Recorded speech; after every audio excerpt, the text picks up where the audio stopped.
Matapos mong panoorin ng video na ito, may hawak ka ng simpleng formula na kahit saan at kahit kailan pwede mong magamit, kahit sino pa kausapin mo. Parang magic phrase ito, hindi pelikula pero halos ganun ang epekto.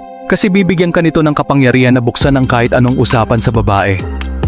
Hindi mo kailangan maging super pogi or sobrang daldal o maghanap ng jokes na nakakatawa. Ang kailangan lang ay alam mo kung paano simulan at paano bumuo ng interest sa simula pa lang. Kapag tama ang simula, kusa nang nagiging natural ang daloy ng usapan at nagiging masaya para sa pareho. Alam mo yung unang stage ng pakikipag-usap? Introduction phase, dun kadalasan nadadapa ang karamihan. Kahit bago pa lang magsimula, nawawala na agad ang dating ng lalaki. Hindi dahil may mali sa kanya bilang tao, kundi dahil mali ang paraan ng pagsisimula ng usapan. Maraming lalaki akala nila tama ang ginagawa nila. Nag-iisip sila paano magpapatawa o paano magpapa-impress. Pero ang totoo, ang pinakamahirap ay sa unang ilang segundo pa lang. Kapag mali ang umpisa, nagiging awkward at pilit ang daloy. Kapag tama naman, kusa nang umandar ang usapan at mas mabilis na bubuo ang connection. At dito papasok ang simpleng prinsipyo na babaguhin ang laro mo sa pakikipag-usap. Isang simpleng adjustment sa paraan ng pagsasalita mo at makikita mo agad ang epekto. Dito magsisimula ang pagbabago sa dynamics ng usapan. At dito mo mararamdaman na hindi ikaw ang naghahabol lang, kundi siya rin ay gusto nang makisali. Alam mo yung unang parte ng usapan, introduction phase. Ito yung critical stage kung saan kailangan mong buksan ang pinto at ipakilala ang sarili mo. Dito mo unang nararamdaman kung magiging magaan ang daloy o hindi. Kapag pumalya ka rito, mahirap nang bawiin ang dating at automatic nagiging awkward ang buong conversation. Dito kadalasan nawawala ang attraction, hindi dahil may malaking mali ka, kundi dahil nagiging pilit at boring ang simula. Parang may tension sa hangin na ramdam ng babae, at kapag ganito ang pakiramdam niya, natural lang na magsara siya at mawala ang interes. Ang masakit dito, marami sa lalaki akala nila normal lang ang tanong na iniisip nilang itanong. Puro pangalan, trabaho, lugar, para bang interview. Sa isip ng babae, paulit-ulit na eksena ang nararanasan niya at kapag ganito ang flow, walang spark, unti-unti siyang nawawalan ng gana makinig. Karamihan sa lalaki hindi rin napapansin, sa introduction phase pa lang, siya na ang may kontrol ng usapan. Ang lalaki nag-iisip kung ano ang sasabihin para maging interesting, paano siya magpapatawa, paano siya mag-impress. Samantalang ang babae nakikinig lang, naghihintay kung magiging engaging ba o matatapos na lang ito. Ito rin ang dahilan kung bakit marami ang nasasayang. Para bang binabato mo ang sarili mo sa effort, pero hindi mo alam na ang dynamic ng conversation ay talagang nagbago na. Kapag puro tanong lang, siya ang nag-decide kung paano i-respond ang usapan at ikaw ang palaging nag-a-adjust. Kaya mahalaga na maunawaan mo, hindi lang basta pakikipag-usap ang introduction phase, ito yung foundation ng buong interaction. Kapag maganda ang simula, natural na gagana ang flow, magkakaroon ng spark, at mas malaki ang chance na maging interesado siya sa usapan.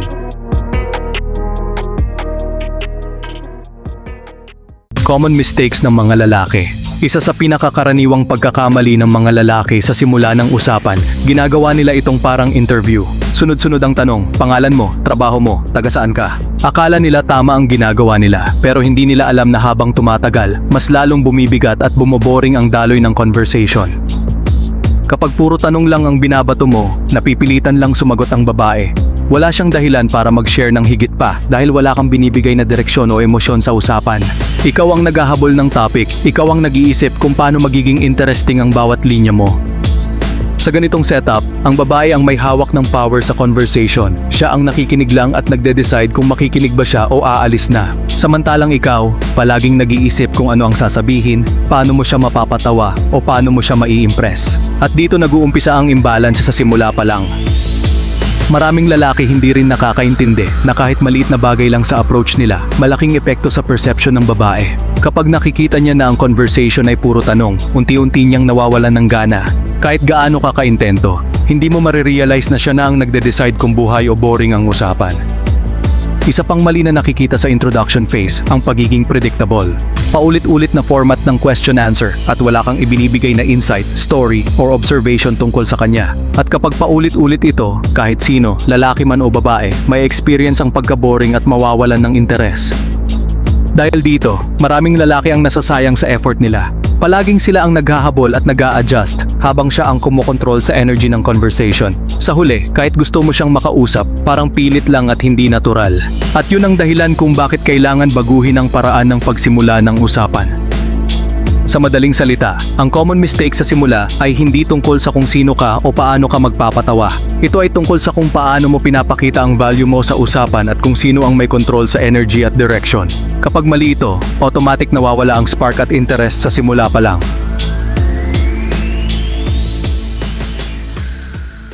Ang goal ng tamang conversation, hindi lang basta makapagsalita ka o makakuha ng sagot. Ang tunay na layunin, maramdaman ng babae na gusto niyang kausap ka, gusto niyang makinig, gusto niyang mag-react, at gusto niyang makisali sa daloy ng usapan. Kapag nakuha mo ito, kusa nang nagiging natural at enjoyable ang interaction. Kapag tama ang approach mo, hindi ikaw ang palaging naghahabol sa topic. Hindi mo na iniisip bawat sagot o tanong, sa halip, siya ang nagdadala ng energy sa conversation. At kapag ganyan ang dynamics, nagbabago ang role mo sa simula pa lang, hindi na ikaw ang pilit na nagpapasaya, kundi pareho na kayong nag-e-enjoy. Ang goal din nito ay gawing komportable ang babae habang kausap mo siya. Kapag naramdaman niya na relaxed at ligtas siya sa usapan, mas madali siyang magbukas ng sarili at mag-share ng kanyang opinyon o kwento. Dito pa lang, unti-unti mo nang nabubuo ang connection na natural at hindi pilit. Hindi kailangan ng mahahabang linya o nakakatawang punchlines para magawa ito. Kailangan lang ng simpleng adjustment sa paraan ng pakikipag-usap, kung paano mo binibigkas ang mga salita at kung paano ka nag-lead sa daloy ng conversation. Ang maliit na shift na ito, malaki ang epekto sa engagement at interest niya. Kapag malinaw sa iyo ang goal, makikita mo rin kung bakit madalas nadadapa ang iba. Maraming lalaki ang focus sa kung ano ang sasabihin nila para maging funny o impressive. Pero nakakalimutan nila ang pinaka-importante, ang makuha ang atensyon at interest ng babae sa isang natural na paraan. Kapag nakuha mo ang goal na ito, nagiging effortless ang conversation. Hindi na kailangan mag-isip ng sunod-sunod na tanong o linya.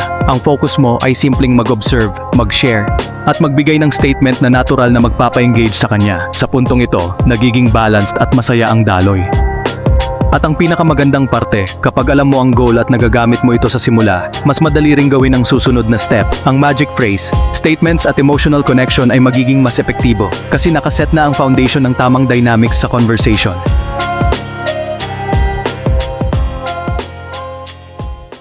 Ang pinakaimportanteng rule na kailangan mong tandaan sa pakikipag-usap sa babae, gamitin ang statements imbes na questions. Simple lang pakinggan, pero dito nagkakatalo ang karamihan ng lalaki. Kapag puro tanong ka lang, para kang humihingi ng permiso para makausap.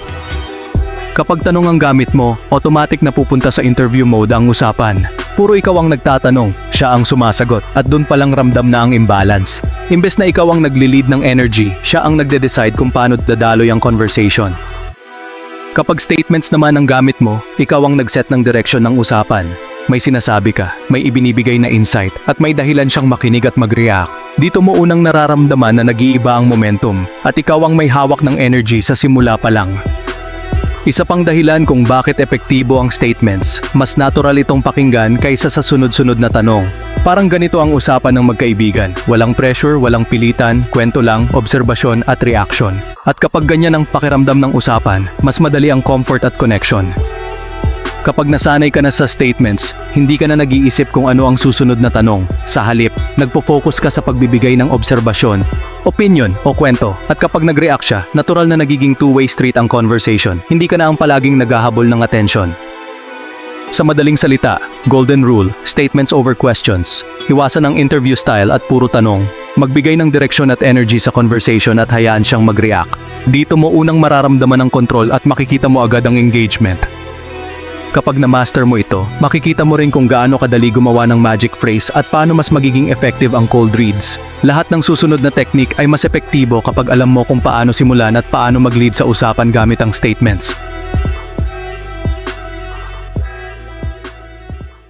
Gumagana ang statements dahil hindi ka lang humihingi ng sagot, may binibigay ka agad sa usapan, obserbasyon, opinyon o insight. Kapag ganito ang simula mo, ramdam ng kausap mo na may confidence ka at hindi ka lang nakikisabay sa daloy ng conversation. Kapag tanong ang gamit mo, information lang ang nakukuha mo. Pero kapag statement ang gamit mo, nagbubukas ka ng topic. Kapag may topic na bukas, mas madali para sa babae na mag-share, mag-react at magdagdag ng sarili niyang kwento. Isa pang dahilan kung bakit effective ang statements, mas natural itong pakinggan. Ganito ang usapan ng magkaibigan, walang interview, walang pilitan, kwento, obserbasyon, biro, reaksyon. At kapag ganito ang pakiramdam ng usapan, mas mabilis nabubuo ang comfort kahit ngayon lang kayo nagkakilala. Statements rin ang nagbibigay ng momentum sa conversation. Ikaw ang may hawak ng direksyon at energy. Hindi siya ang nagdedesisyon kung interesting o boring ang usapan. Ikaw ang nagseset ng tone. Dito mo unang mararamdaman na may control ka sa interaction. Kapag nasanay ka na sa statements, mas natural ang flow ng usapan. Hindi mo na kailangan mag-isip ng sunod-sunod na tanong. Ang focus mo ay simple mag-observe, mag-share, at magbigay ng insight na makaka-engage sa kanya. Sa puntong ito, nagiging balanced ang energy sa usapan. Statements rin ang susi para makuha ang attention at interest ng babae. Kapag naramdaman niya na may direksyon ng usapan at may novelty sa sinabi mo, kusa siyang magiging curious. At mula curiosity, unti-unti siyang nagiging invested sa pag-usap sa iyo. Sa madaling salita, statements ay hindi lang technique, isa itong paraan para ma-lead ang conversation at makapag-establish ng connection. Kapag nasanay ka dito, mas madali rin ang susunod na steps tulad ng magic phrase, cold reads, at emotional connection. Ngayon papasok tayo sa pinaka-importanting parte, ang magic phrase formula. Simple lang ang idea. Bawat tanong na naiisip mong itanong, babaguhin mo ito at gagawin mong statement. Hindi mo tinatanggal ang ideya, binabaliktad mo lang ang paraan ng pagsabi para mas natural pakinggan at engaging. May dalawang mahahalagang elemento ang magic phrase. Una, ang subject ng statement ay dapat siya, ang babae.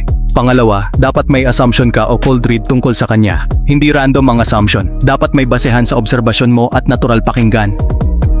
Halimbawa, imbes na itanong mo, taga saan ka? Pwede mong sabihin, parang hindi ka yata galing dito, taga probinsya ka ba? Sa isang sentence lang, binuksan mo na ang topic tungkol sa kanya at binigyan mo siya ng dahilan para mag-react at magbigay ng kwento. Kapag tama ang assumption, nagiging curious siya at interesado agad. Gusto niyang malaman paano mo nasabi yon at natural siyang nagiging engaged sa conversation. Kapag mali man ang assumption, curiosity pa rin ang lumalabas. Gusto niyang malaman bakit mo nasabi yon.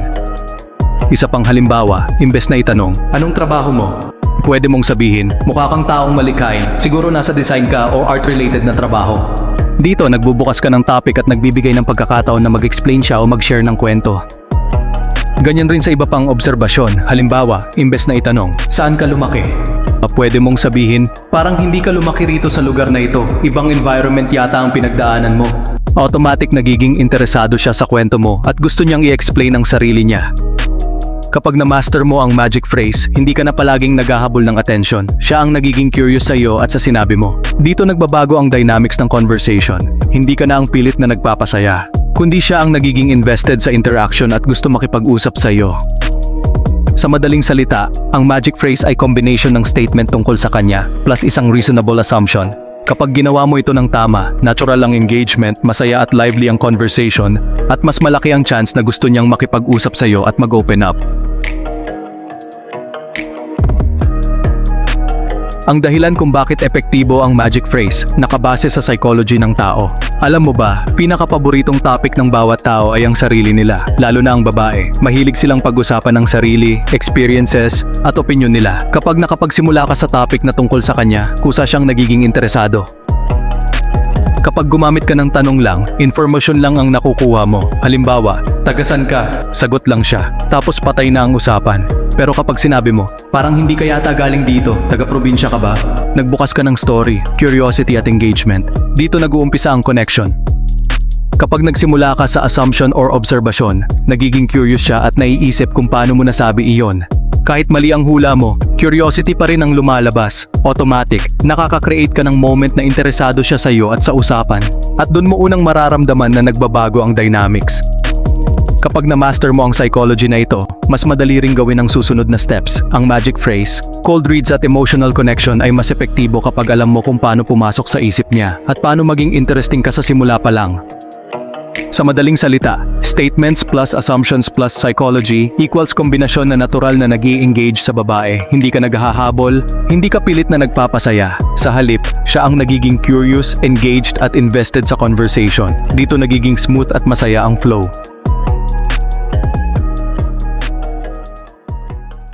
Para mas ma-practice mo ang magic phrase, narito ang ilang examples. Imbes na itanong, saan ka lumaki? Pwede mong sabihin, parang hindi ka yata lumaki rito sa lugar na ito. Ibang environment yata ang pinagdaanan mo. Sa ganitong paraan, nabubukas ang topic at nagiging curious siya sa'yo. Imbes na itanong, anong trabaho mo? Pwede mong sabihin, mukha kang taong malikhain, siguro nasa design o art-related ka. Dito, nagbubukas ka ng conversation at nagbibigay ng oportunidad na mag-share siya ng karanasan o kwento. Halimbawa naman sa appearance o vibe niya, imbes na itanong, mahilig ka ba sa sports? Pwede mong sabihin, parang active ka sa labas, siguro mahilig kang mag-hike or mag-bike. Dito, nag-open ka ng topic na tungkol sa kanya at nagbibigay ng reason para mag-react. Kapag gusto mo naman pag-usapan ang kanyang background o experience, imbes na itanong, anong school mo? Pwede mong sabihin, parang interesting ang school mo, malakas ang vibe ng creativity at learning dyan. Automatic, nagiging curious siya at nagbubukas ng discussion. Mahalaga rin na obserbasyon mo ay realistic at may basehan. Halimbawa, imbes na, parang artista ka, mas maganda ang, parang confident ka sa style mo at sa presence mo. Mas believable at mas natural pakinggan. Kapag nagagamit mo na ang statements at cold reads sa ganitong paraan, hindi na kailangan puro tanong. Siya ang nagiging curious, engaged, at invested. Dito mo makikita ang dynamics na gusto mo. Hindi ka na ang pilit na nagpapasaya, kundi siya ang gustong makisali sa usapan. Sa madaling salita, mag-practice ka sa statements na may obserbasyon at assumption. Lahat ng examples ay pwedeng i-adapt sa kahit anong sitwasyon, kahit bago mong kakilala, sa office o sa social setting. Kapag nasanay ka rito, kusa nang nagiging natural at masaya ang conversation.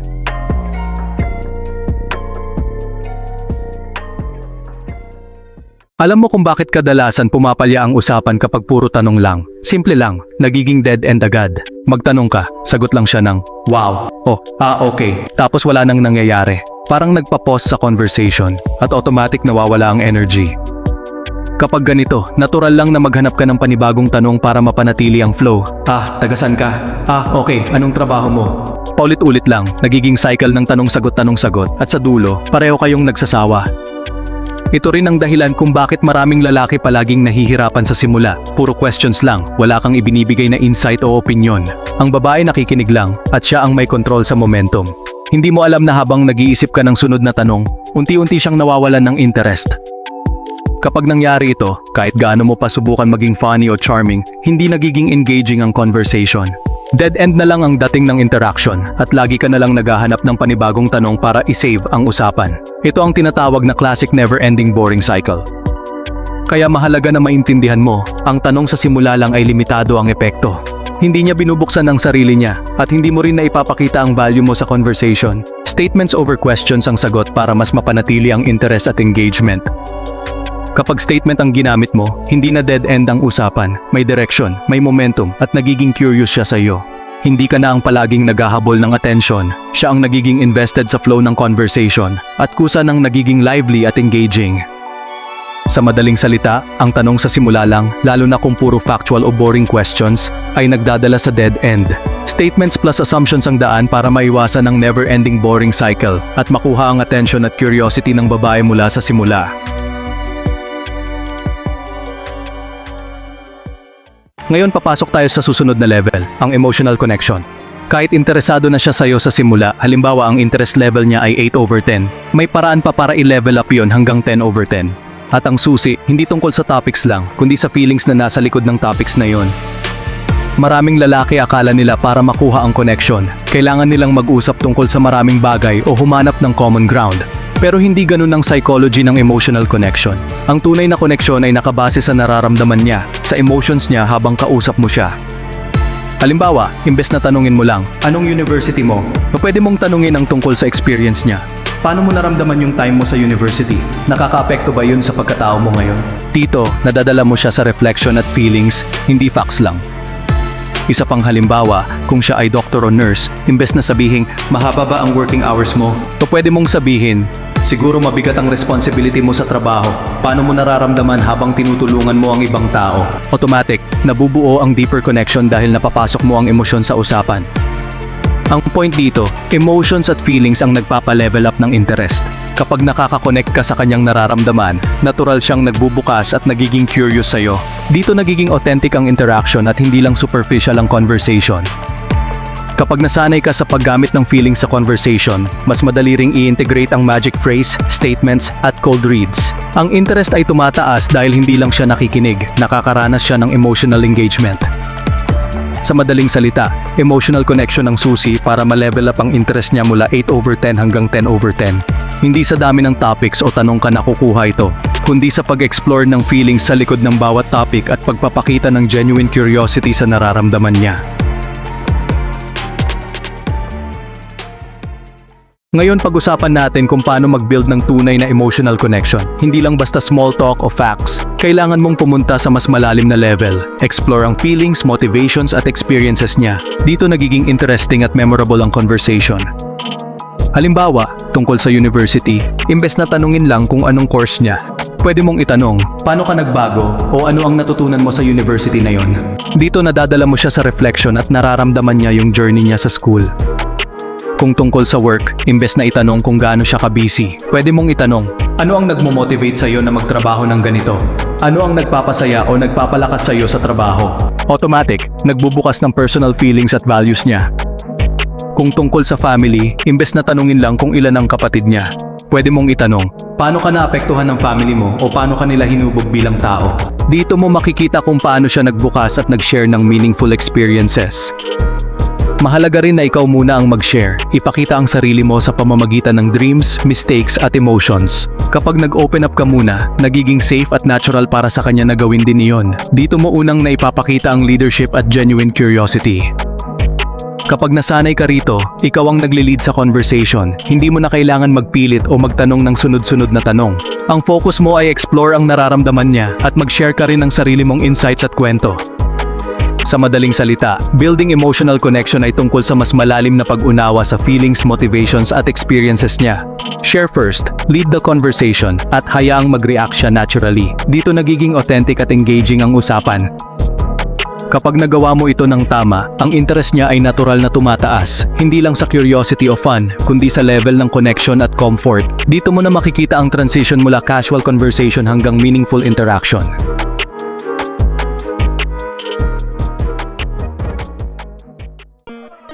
Kapag gusto mong i-level up ang connection sa babae, may mga topics na natural na nag-e-evoke ng emotions. Halimbawa, childhood memories. Ang mga alaala ng pagkabata ay nagdadala ng nostalgia at feelings na personal sa kanya. Kapag na-share niya ito, kusa siyang nagbubukas at nagiging engaged. Isa pang powerful topic, travel. Kahit simpleng biyahe lang, pwede niyang ma-relate ang experiences, adventures, at challenges sa buhay niya. Imbes na tanungin lang kung saan siya nagpunta, pwede mong itanong, ano ang pinaka-na-memorya mo sa lugar na yun at bakit? Dito na lumalabas ang feelings niya. Music ay isa ring strong topic. Lahat tayo may connection sa musika, may memories, moods at emotions na kaugnay nito. Pwede mong tanungin kung anong kanta ang nagpa-feel sa kanya ng particular emotion o anong genre ang pinaka-close sa personality niya. Life goals at ambitions ay susi rin sa emotional connection. Imbes na tanungin kung anong career niya, pwede mong itanong, ano ang pinapangarap mo na gawin sa buhay at bakit? Dito mo nakikita ang motivation, passion at values niya, at nagiging meaningful ang usapan. Biggest achievement o biggest mistake ay isa ring effective na topic. Pwede mong itanong, ano ang pinakamalaking tagumpay mo at paano ka nakaabot doon? O, ano ang pinakamalaking pagkakamali mo at ano ang natutunan mo? Dito lumalabas ang vulnerability at authenticity na nagpapalalim ng connection. Kapag nasanay ka sa paggamit ng ganitong topics, natural na nagiging emotional at engaging ang conversation. Hindi mo na kailangan magpilit o gumawa ng gimmick. Ang focus mo lang ay mag-explore ng feelings, motivations at personal experiences niya. Sa madaling salita, childhood memories, travel, music, life goals, at achievements at mistakes ay mga powerful tools para mag-create ng emotional connection. Kapag ginamit mo ng tama, kusa siyang nagbubukas, nagiging curious at invested sa usapan mo.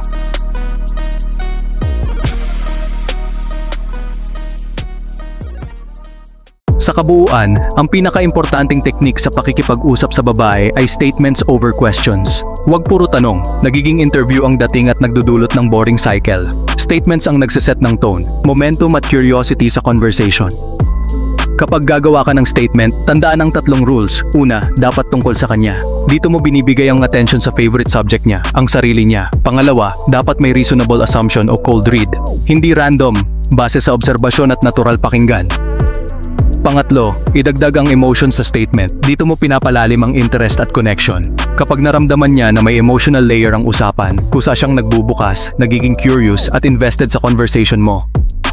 Kapag na-master mo ito, natural na nagiging engaging ang flow. Hindi mo na kailangang maghanap ng sunod-sunod na tanong o pilitin maging funny. Statements plus reasonable assumptions plus emotions equals formula para mapanatili ang attention at interest niya. Ngayon, isang mahalagang clarification. Emotional connection ay hindi katumbas ng sexual attraction. Maaari kang mag-level up sa connection hanggang maximum interest, pero hindi ito automatikong nagre-resulta sa romantic o sexual attraction. Ito ay ibang topic na may sariling rules at dynamics. Sa madaling salita, statements over questions tungkol sa kanya, may assumption at may emotion. Ito ang formula para magkaroon ng smooth, engaging at natural na conversation. I-practice mo ito sa kahit anong setting at makikita mo ang difference sa interaction mo sa babae.